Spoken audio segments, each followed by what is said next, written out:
Então vale a pena vender Banco do Brasil para comprar as ações do Bradesco? Muitos têm essa dúvida, até porque as ações do Banco do Brasil elas caem um pouquinho nesse ano, cerca de 3,8%. Porém, as ações do Bradesco estão despencando, já caíram mais de 25%. Inclusive, recentemente, o próprio Barsi, o maior investidor pessoa física da Bolsa, comprou 500 mil ações de Bradesco e só 5 mil de Banco do Brasil. E as dúvidas são, vale a pena trocar uma pela outra? Mas qual delas vale mais a pena pensando numa estratégia de dividendo? Aqui no clube a gente tem uma estratégia de dividendos chamada Máquina de Dividendos. E quem vai te responder essas duas perguntas e outras é o Filipão, meu sócio aqui no Clube do Valor, Felipe Almeida. Bora tá contigo, você que tá assistindo, deixa o dedo no like para fortalecer aí nosso esforço e postar mais de um vídeo por dia por aqui.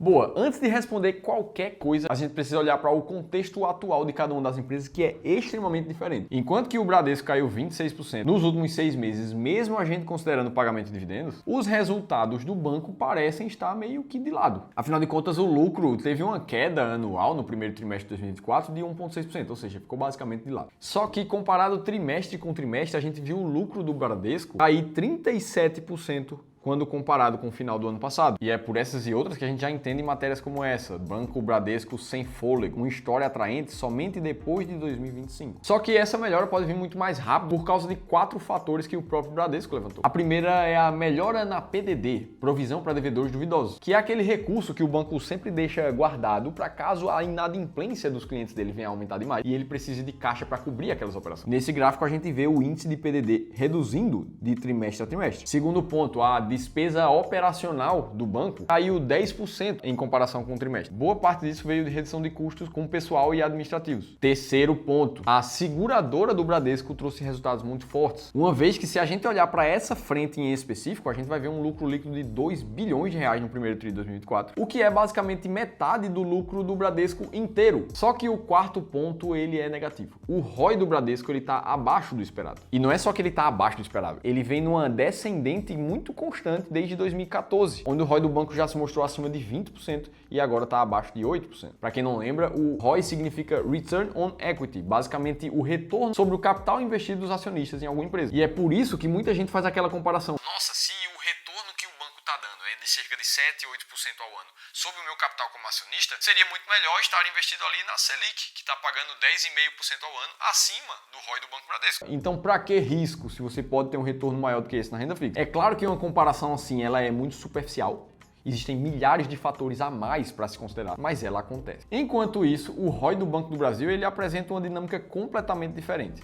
A gente vê o ROI atual em quase 19%, numa constante que não muda muito nos últimos 10 anos. E aí agora eu sei que muita gente fica se perguntando: Felipe, então é melhor Tesouro Selic, Banco Bradesco, Banco do Brasil, o que é que faz sentido ali? Calma, que você vai ser respondido exatamente o que é que tem que fazer para descobrir. Agora, o que não pode acontecer é o que a gente viu semana passada aqui no Clube do Valor, quando a gente fez uma consultoria gratuita de um dos nossos investidores. Na ocasião, esse investidor tinha ações brasileiras na carteira e dentro delas ele tinha tanto o Banco do Bradesco quanto o Banco do Brasil. Só que quando o consultor foi perguntar por que ele tinha aquelas duas empresas na carteira, ele foi bem franco e não sabia explicar exatamente por quê. Até comentou que tinha ouvido o Barsi falar que comprou as duas empresas. Mas o fato é que ele não sabia se ele tinha que comprar mais, se ele tinha que esperar, se ele tinha que vender uma das duas para ir para outra. E eu te digo que isso acontece basicamente em todas as consultorias gratuitas que a gente faz. A maioria dos investidores não sabe por que tem um ativo na carteira ou não sabe quando comprar e quando vender mais daquele ativo. E a nossa ideia é mostrar que mesmo que você não tenha tempo suficiente para acompanhar o mercado ou não tenha conhecimento o suficiente para se sentir seguro para montar a sua própria estratégia de investimentos, dá para você investir muito bem. E você pode descobrir exatamente como fazer isso para o teu caso específico participando de uma consultoria gratuita. É lá que a gente vai conseguir colocar uma lupa no teu histórico na tua carteira de investimentos durante 1 hora, junto com um dos nossos especialistas de investimento. No mínimo, você vai ter uma segunda opinião profissional de quem trabalha com isso. E é por isso que a gente recebe feedbacks assim todas as semanas. A diferença de falar com um consultor independente sabendo que não existe conflito de interesse é ótimo. Então, se você quiser participar, é gratuito, é só se inscrever nesse formulário que vai aparecer aqui em cima ou no primeiro link da descrição do vídeo. Beleza, falamos do Bradesco, vamos falar um pouquinho do Banco do Brasil. Ele que nos últimos 6 meses ficou basicamente no 0 a 0 e que também tem os seus highlights de resultado. O primeiro deles é o lucro líquido ajustado, que aumentou basicamente 9% no comparativo anual, ele já está melhor do que o Bradesco aqui. Já a provisão de devedores duvidosos, no caso do Banco do Brasil, aumentou 45% também na comparação anual. Então a gente já tem um contraste diferente aqui. O PDD do Bradesco caiu, o PDD do Banco do Brasil aumentou.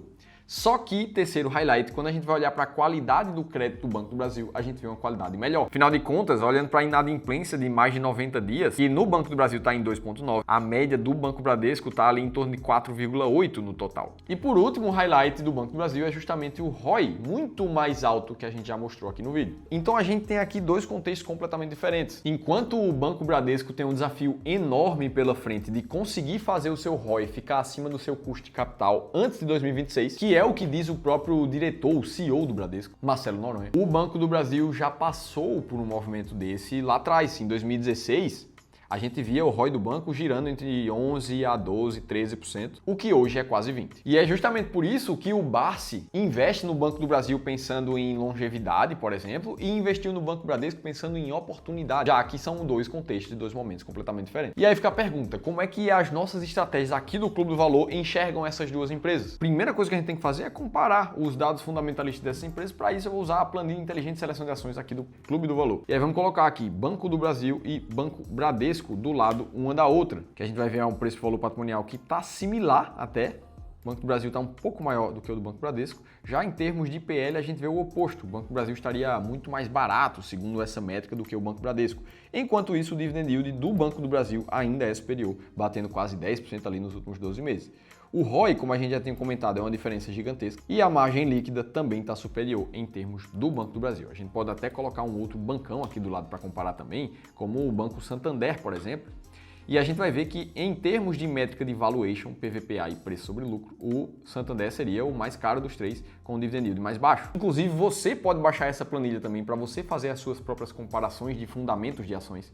Ela é atualizada diariamente pelo nosso time, então vale a pena você baixar. E o que a gente precisa perceber aqui é que o EV/EBIT não existe quando a gente fala em empresas financeiras como bancos. Na nossa estratégia de ações baratas aqui no Clube do Valor, que visa justamente chegar nos 20 ativos mais baratos do momento na bolsa, usando esses 4 passos simples que estão na tela para vocês, é focado em usar justamente o EV/EBIT para as nossas métricas. Como as empresas financeiras não se encaixam por termos contábeis nesse tipo de fundamento, nem Banco do Brasil, nem Banco Bradesco estão dentro das ações mais baratas, segundo os nossos critérios. Agora, pensando em dividendos, os critérios que a gente olha em cada uma das ações, ele é diferente. Mais especificamente, a gente está falando de liquidez diária, presença de pagamento de dividendos e altos dividend yields nos últimos 3 anos na média. E assim, encontrar as 10 empresas que mais pagam dividendos na bolsa. Investir dessa forma trouxe um resultado muito positivo e mais de 20 vezes mais alto do que o Ibovespa. Inclusive, eu te revelo detalhes de como é que essa estratégia foi criada, como ela funciona e 7 ações que estão atualmente dentro das mais pagadoras. Nesse mês que você assiste o vídeo, é só baixar um e-book que eu vou deixar aqui em cima